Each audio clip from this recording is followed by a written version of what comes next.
que dice que según la carne era descendiente de David y que mediante el Espíritu de Santidad fue declarado Hijo de Dios con poder por su resurrección entre los muertos. Ahí está hablando de la naturaleza humana divina de Cristo y de su resurrección.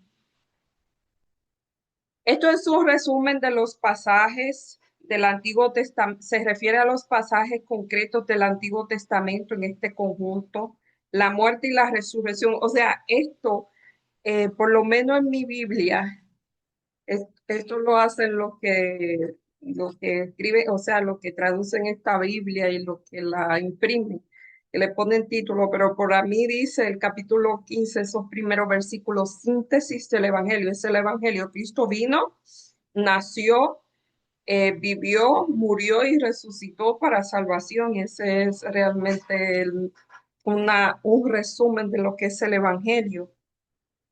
Y en Primera de Corintios dice, porque estos versículos vinculan estrechamente los conceptos de creer y predicar, cuál es la relación de ambos. Primera de Corintios 15:2, voy a leer el versículo 2 otra vez, porque este evangelio sois salvos si retenéis firmes la palabra que os he predicado, si no creéis es en vano. O sea, aquí esto lo está diciendo, es condicional. Sois salvos si se mantiene firme en las palabras, creyendo en la palabra que se le ha predicado. Y el versículo 11 dice, porque sea yo o sean ellos, así predicamos y si habéis creído. Quienes proclamaban el Evangelio de Cristo que ha resucitado deben creer primero que su resurrección es un hecho histórico, o sea, su resurrección ocurrió. Vuelvo y digo, de eso pende todas las creencias cristianas. Este pasaje proporciona una sólida evidencia bíblica que Cristo fue visto por numerosas personas. Básicamente, Pablo está diciendo, pregúntenle qué vieron, así seguro está la realidad de Cristo. Piense que Pablo no vio a Cristo resucitado ni ascender, solamente eh, los 11 discípulos. eh, Así que Pablo no fue testigo ocular. Ellos dicen que lo que fueron testigo ocular, pero Pablo lo vio más adelante cuando él iba camino allí a esa ciudad, a, a Damasco. Jesús se le apareció a él también y de qué manera. Así que Pablo fue como a desatiempo, él lo vio después. En la parte del lunes, el Cristo resucitado es la esperanza, es la única esperanza para explicar cuán grave y terribles son las consecuencias de negar la resurrección, ya que si ella, los creyentes no tienen esperanza, o sea, sin ello, sin la resurrección, nada de lo que se cree es realidad, o sea, de la resurrección depende todo, porque si Cristo no resucitó, él era un farsante. Primera de Corintios 15:9 al 16 al 19 dice, porque yo soy el menor de los apóstoles, así él se consideraba porque él fue el último, indigno de ser llamado apóstol porque perseguí la iglesia de Cristo, pero por gracia de Dios yo soy lo que soy y su gracia no ha sido en vano conmigo.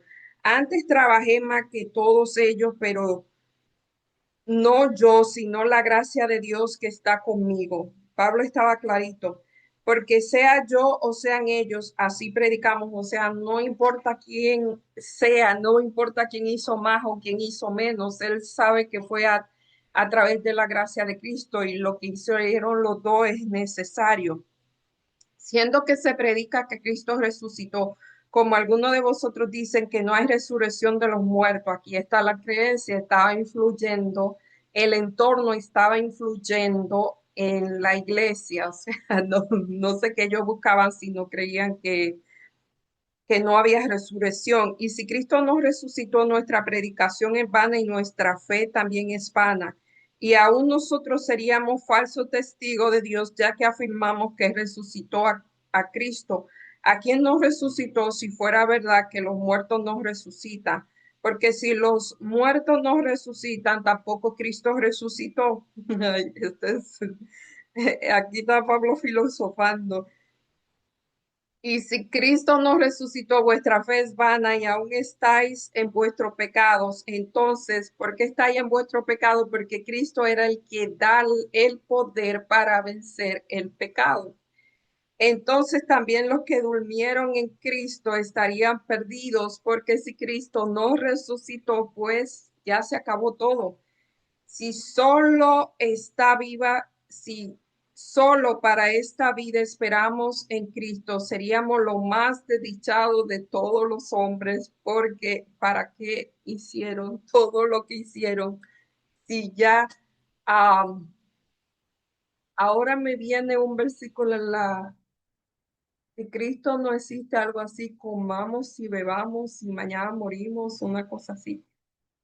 No hay necesidad de vivir una vida, a menos que sea, mucha gente vive una vida muy, o sea, pero no había necesidad de todo el sacrificio que ellos hicieron y de todo lo que, o sea, todo lo que sufrieron, no había necesidad para eso. No había una razón, un propósito, una razón de ser.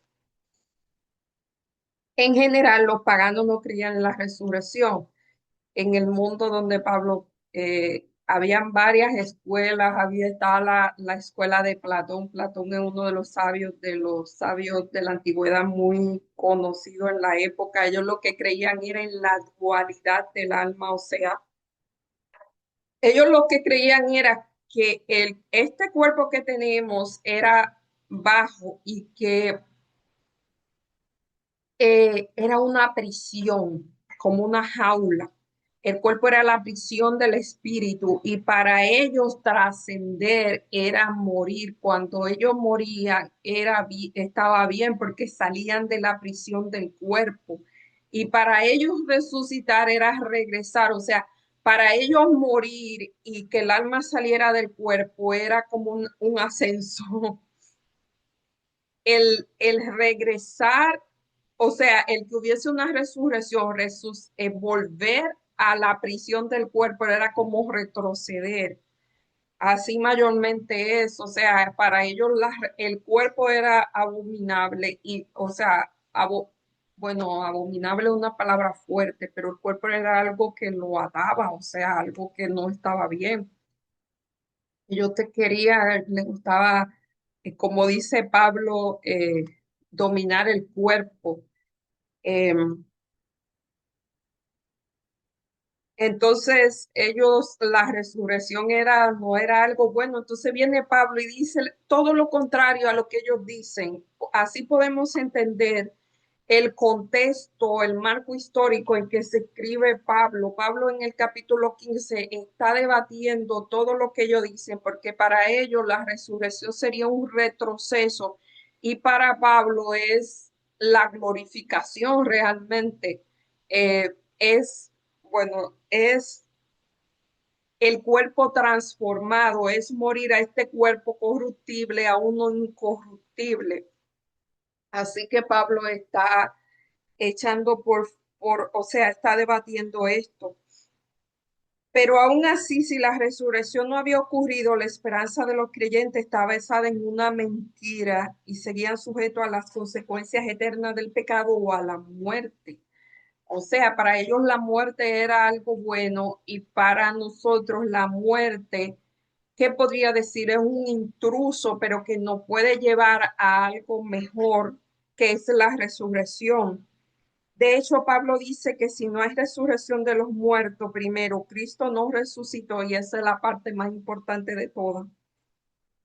Segundo, si Cristo no resucitó, ¿para qué van a predicar a Cristo? Tercero, ¿para qué se va a tener fe? También es vana. Y cuarto, son mentirosos, falsos testigos. Quinto, seguimos en nuestro pecado porque la resurrección de Cristo, su resurrección, es lo que garantiza el poder contra el pecado y contra la muerte. Y obviamente, seis, quienes murieron están perdidos, ya no hay esperanza. Si la resurrección, tanto la predicación como la fe son vanos, El término griego traducido como vana o vacía es kenos. Los intérpretes debaten si kenos significa vano en el sentido de carente de verdad, es decir, falsa o carente de resultados, es decir, sin efecto o carente de propósito, es decir, en vano. Eh, como que los tres pueden encajar. Se puede decir que es mentira, es carente de efecto porque no hay ningún efecto y es, vamos, se puede usar las tres. Sea cual fuera el significado específico en un escenario en que si no existiera la resurrección, la fe se describe como inútil, griego mataios, aunque mataios no se refiere mucho, no difiere mucho de kenos. La idea es que si Jesús no está vivo, la fe es infructuosa, una ilusión, porque nuestros pecados no han sido perdonados, y en este caso los cristianos serían falsos testigos que engañan y son engañados. Todavía hay muchas religiones del mundo que creen eso. Entonces se debate de quién era Jesús y dicen que Jesús simplemente era eh, un maestro iluminado, un maestro que trascendió, o sea, que fue más allá de los demás, un maestro iluminado. Los musulmanes creen eso, eh, los y los respetan mucho. Estas religiones de la India también creen eso. O sea, reconocen a Jesús, pero como un maestro, como Mahoma o como Buda, como uno de esos.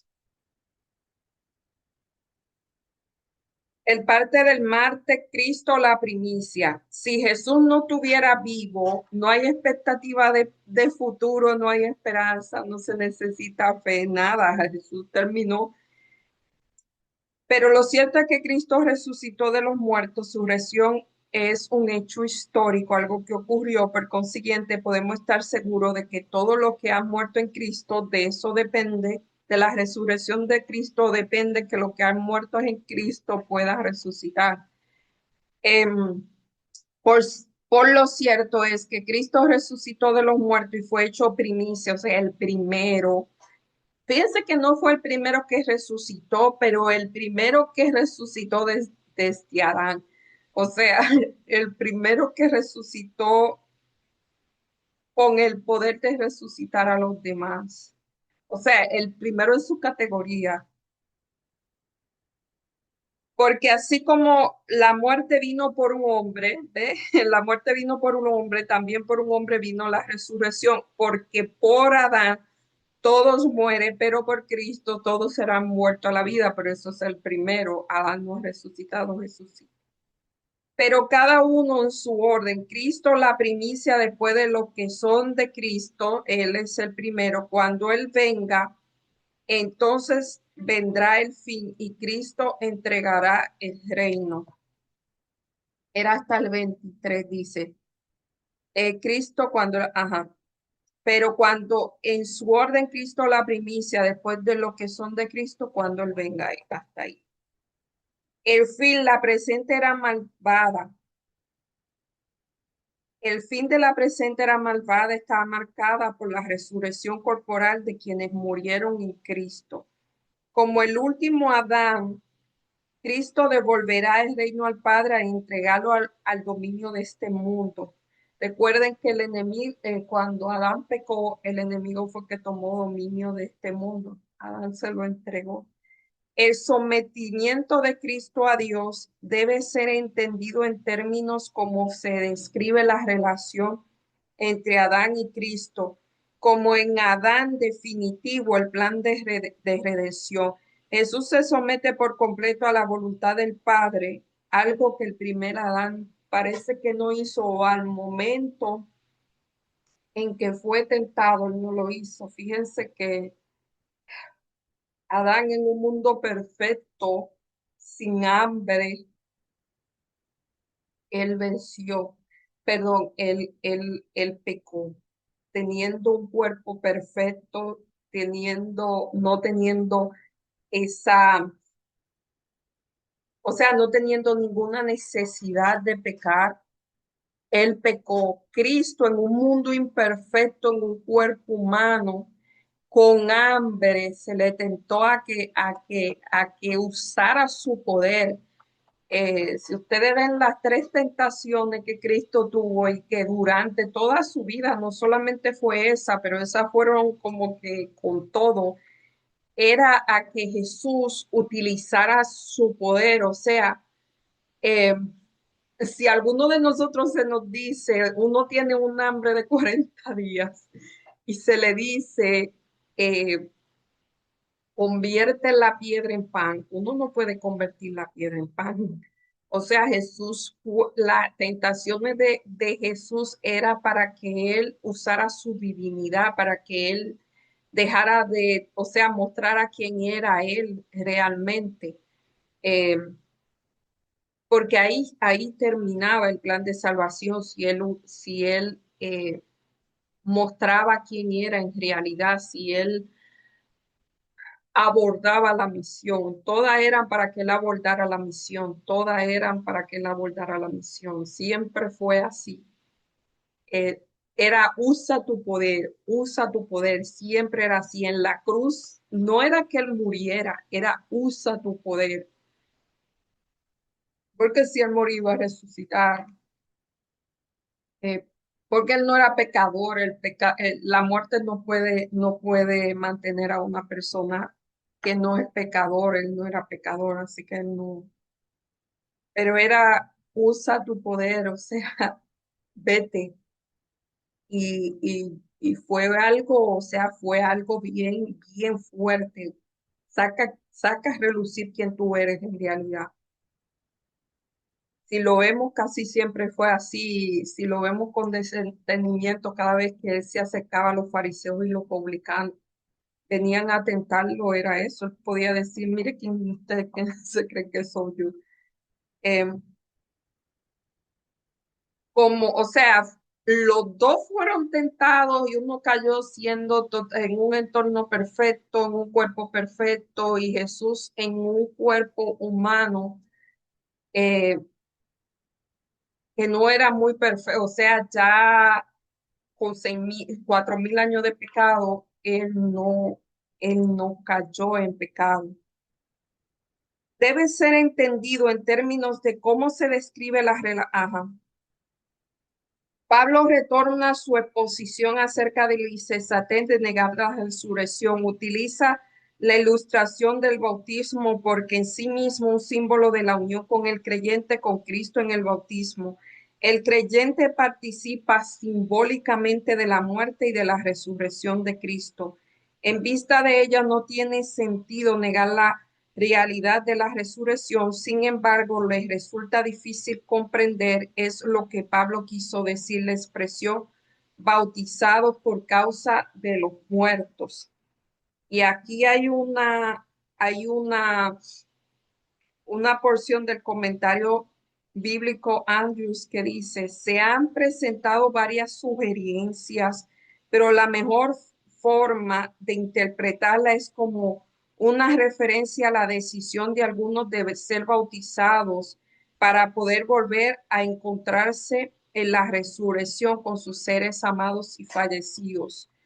Eso pasa ahora. También puede referirse a la decisión de ser bautizados en respuesta a la vida ejemplar de aquellos que habían muerto en Cristo.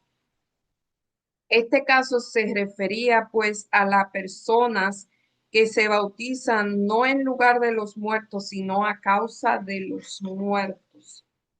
Porque sí, en cierta cultura había personas que se bautizaban para, como para que ese bautismo era en lugar de una persona que murió. Pero eso, no sé si era en ese tiempo o más adelante que pasó eso, más adelante después que se escribió esto. El cuerpo resucitado, Pablo se refiere brevemente al cuerpo resucitado. ¿Cómo resucitaría a los muertos? ¿Con qué cuerpo? Nosotros siempre comenzamos a utilizar la lógica, pero eso la lógica tiene sus bondades, pero también nos hace dudar mucho.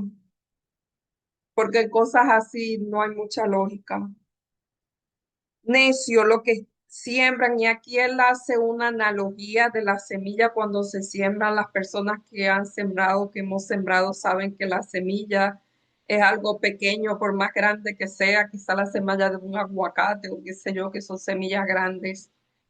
Eh, Primero eso se deshace en la tierra o no se deshace, pero sí tiene cierto proceso debajo de la tierra y después cuando resucita, pues es un árbol muy grande, por lo general, siempre es así, muy diferente. Aquí dice, y al sembrar no siembra se siembra el cuerpo, es como cuando la persona muere y se entierra, que ha de brotar, o sea, usted sabe que brota una pequeña plantita, sino un simple grano, sea de trigo o otro grano, pero Dios le da el cuerpo como Él quiso, a cada semilla su propio cuerpo. No toda la carne es la misma carne, una carne es la de los hombres, otra es de los animales.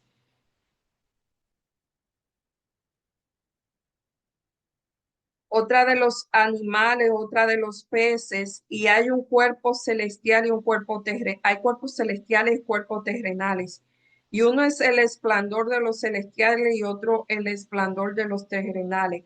Uno es el esplendor del sol y otro es el de la luna y otro de las estrellas y otro de las estrellas. Se refiere al mismo resplandor. Aquí se está hablando en analogías, esto no es literal. Él usa la planta, esa transformación que sucede cuando, cuando se siembra una semilla, que de una pequeña semilla, la semilla muere y luego se convierte en un árbol. En segunda, en segundo, la analogía de los cuerpos destaca que en este mundo Dios proveyó diferentes cuerpos a los diferentes animales y a los seres humanos, adecuados al entorno actual. Del mismo modo, nuestros cuerpos van a estar, o sea, el cuerpo que tenemos está adaptado para que vivamos en este mundo, pero nuestro cuerpo va, cuando Cristo venga, va a estar adaptado para que viva en el mundo celestial. Aquí dice, esta idea también ilustra mediante cuatro constantes entre nuestro cuerpo terrenal, que es el actual, y el cuerpo resucitado. El primero es terrenal, perecedero, débil y natural. Por su parte, el segundo es celestial, imperecedero, poderoso y espiritual. Eso no significa que no haya continuidad entre los dos. El uso de Pablo, que usa el término griego, soma, que es cuerpo también para el cuerpo resucitado, como era el cuerpo resucitado de nuestra continuidad. Por el contrario, los cuatro contrastes anteriores también muestran discontinuidad. Gracias al Señor, nuestros cuerpos no serán los mismos que los cuerpos perecederos que tenemos ahora. Claro que no. eh, Pablo nos relaciona el término espiritual con una existencia inmaterial. En otra parte dice que Jesús transformará el cuerpo de una bajeza para que sea semejante al de gloria, semejante al que tenían Adán y Eva antes de pecar. Tendremos cuerpos reales, pero no se desgastarán, ni se descompondrán, ni se enfermarán, ni se cansarán, pienso yo. O sea, no serán cuerpos frágiles, no quiere decir que usted no se va a parecer a usted, pero serán cuerpos diferentes. Nosotros tenemos cuerpos con 6.000 años de antigüedad y de pecado, así que no puede ser este. Lo que pasa es que la gente que cree que el alma sigue viviendo y el que cree que el alma sigue viviendo, ¿para qué necesita un cuerpo si ya está en el cielo? Es quizá esa teoría, ese dualismo, espíritu y alma. Si una persona que cree que nosotros no morimos, sino volvemos espíritu y vamos al cielo, para mí, ¿para qué creen en la resurrección? Eh, es una nota al cárcel. La victoria final sobre la muerte. Primera de Corintios 15, 54 al 57. Y cuando esto corruptible sea vestido de incorrupción y esto mortal sea vestido de inmortalidad, ahí están los cambios. Eh,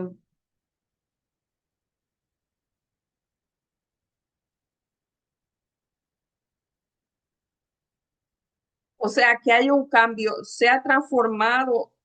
Voy a leer otra vez. Y cuando esto corruptible, aquí comienza el 54, pero yo voy a leer antes porque es muy interesante.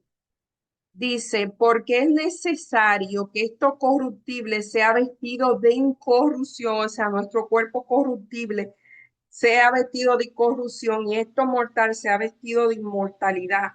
O sea, ahí está mirando una transformación de la carne y cuando esto corruptible sea vestido de incorruptible y esto mortal sea vestido de inmortalidad, entonces se cumplirá la palabra escrita, se olvide la muerte en victoria. Ahí se acaba la muerte. Ahí hay victoria sobre la muerte y se dice, ¿dónde está? Ya que el aguijón de la muerte es el pecado y el poder del pecado es la ley, pero gracias a Dios que a través de Jesucristo, pero gracias a Dios quien nos da la victoria a través de nuestro Señor Jesucristo. Eh, o sea, todo esto va a pasar a través de Jesucristo. Ahí se presenta muy interesante en estos versículos un cuerpo corruptible, uno incorruptible, uno mortal, uno inmortal, uno pereceré, uno que perece, uno que no perece. Eh, Eso se llama la glorificación. Dice, la carne y la sangre no pueden heredar el reino de Dios. Cuando está hablando de carne y sangre, se está hablando de este cuerpo que tenemos ahora, porque este cuerpo no está condicionado a vivir entre seres santos y en un lugar santo. Del mismo modo que el reino de Dios es paralelo a la incorrupción, al igual que en 1 Corintios 15, 42 y 49, así también Pablo contrasta el cuerpo actual con el cuerpo resucitado. El cuerpo resucitado está marcado por la corrupción, la mortalidad, mientras que el cuerpo resucitado se caracteriza por la incorrupción y la inmortalidad. En pocas palabras, Pablo está diciendo que este cuerpo debe recibir una transformación radical para heredar el cuerpo, el reino de los cielos, porque el cuerpo que tenemos es un cuerpo eh, pecaminoso. Aquí se puede estar refiriendo a la naturaleza pecaminosa y la naturaleza pecaminosa no puede convivir entre seres santos y celestiales y entre el Dios. Y si el cuerpo no es transformado, la muerte pues está propenso a morir. Solo cuando nuestra naturaleza pecaminosa sea eliminado, vamos a pasar y pasemos por la experiencia de la glorificación, así se llama. Se cumplirá la proclamación, la muerte ha sido devorada por la victoria. Entonces se cantará este himno audaz y desafiante. Muerte, ¿dónde está tu aguijón? Sepulcro, ¿dónde está tu victoria? Todo esto tendrá lugar cuando Cristo regrese. Piénsalo, cerremos los ojos al morir y lo siguiente que experimentamos será la segunda venida de Dios, porque de Jesús, porque cuando la persona muere el tiempo no pasa. Así que aunque esté el tiempo que sea muerto, lo primero que él pensará cuando resucite va a ir a Jesús y no pensará que el tiempo pasó. O sea, en un instante, en un abrir y cerrar de ojos, a la final trompeta, los muertos en Cristo resucitarán y serán resucitados, transformados a un cuerpo corruptible. O sea, ahí se, ahí se completará el proceso el carácter que hayamos desarrollado aquí y el cuerpo que Cristo nos dé, vamos a ser seres totalmente transformados. La divinidad de Cristo es la garantía de que el creyente tiene la vida eterna. Jesús dijo, el que cree en mí, dijo Jesús, aunque esté muerto, vivirá. Y todo aquel que vive y cree en mí no morirá eternamente. Y él preguntó, ¿qué es esto? Cristo miraba hacia el frente, hacia su segunda venida. Esa es la garantía. Aún los seres que han muerto, yo digo que es como cuando la persona firma un pagaré, alguien es tu garante, tu fiador. Jesús es, o sea, la muerte de esas personas estaban anotadas para cuando Cristo muera. Si Cristo no moría, estas personas iban a morir para siempre. O sea, lo que resucitaron fueron, como yo digo, que como un préstamo con la garantía de la muerte de Jesús. Cristo miraba ajá. El milagro que Cristo estaba por realizar al resucitar a Lázaro de los muertos representaría la resurrección de todos los justos, el deseo de todas las gentes. La tierra se estremeció violentamente con la voz del Hijo de Dios cuando llamó a los santos que dormían. Respondieron a esta invitación y surgieron revestidos a la gloriosa inmortalidad. Exclamó, victoria, victoria sobre la muerte y el sepulcro. ¿Dónde está, oh muerte, tu aguijón? ¿Dónde está, sepulcro, tu victoria? Entonces los santos vivos y los resucitaron, elevaron sus voces en un prolongado y arrogador grito de triunfo. Los cuerpos que habían descendido a la tumba con marcas de enfermedad y de la muerte resucitaron dotados de salud y vigor inmortales. Los santos vivos fueron transformados en un momento, en un abrir y cerrar de ojo, y junto con los resucitados ascendieron juntos para recibir al Señor en el aire. Oh, qué glorioso encuentro. Los amigos desunidos por la muerte volvieron a reunirse para no separarse jamás. La historia de la redención, página 361. Es una descripción de cómo será la resurrección. Así que si usted tenía duda de la resurrección es muy importante y vemos a qué situaciones se enfrentó Pablo y los otros discípulos, que lo que ellos predicaban no era fácil, porque no solamente era que Jesús era Dios, sino que el hecho de que Él resucitó era eh, un tema que no se creía en esa época por la mayoría de la gente, así que Pablo se enfrentó a situaciones muy, pero muy difíciles. Eh, la predicación de Jesús, de que Cristo, o sea, de Cristo no era algo fácil. Y en nuestro tiempo, pues a veces tampoco lo es. Bueno, yo hasta aquí me despido invitándole a que lean su lección y lean este capítulo con detenimiento. Es muy hermoso y hay muchas cosas que quizás se aclaran, como que eh, la muerte vino por Adán y la vida, la resurrección vino, la salvación vino por el segundo Adán, por el postrer Adán que era Cristo, y donde uno falló, el uno tuvo la victoria, y que nosotros recibimos la victoria a través de Cristo, a través de Él es que nos da la o sea, es de su resurrección depende de que nosotros podamos vencer la muerte. Así que hay muchos tópicos ahí envueltos, ¿no? Muchos tópicos muy importantes. Oremos, amado Dios que estás en los cielos, alabado y glorificado sea tu nombre, Señor. Gracias por tus bendiciones, Señor. Gracias porque tú nos amas y nos ofrece la salvación. Ayúdanos a aferrarnos a ella, a mantenernos firmes. Señor, ayúdanos a esparcir este evangelio de buenas nuevas. Quizás ahora es más fácil, la gente cree más en la resurrección. Eh, ayúdanos, Señor, a vivir cada día para ti, y ayúdanos cada día a morir al yo. Todo te lo pedimos en el nombre y por los méritos de Jesús. Amén. Ah, oramos también por los hermanos de Colombia y otros lugares que han sido afectados por los terremotos y de hecho han muerto varias personas.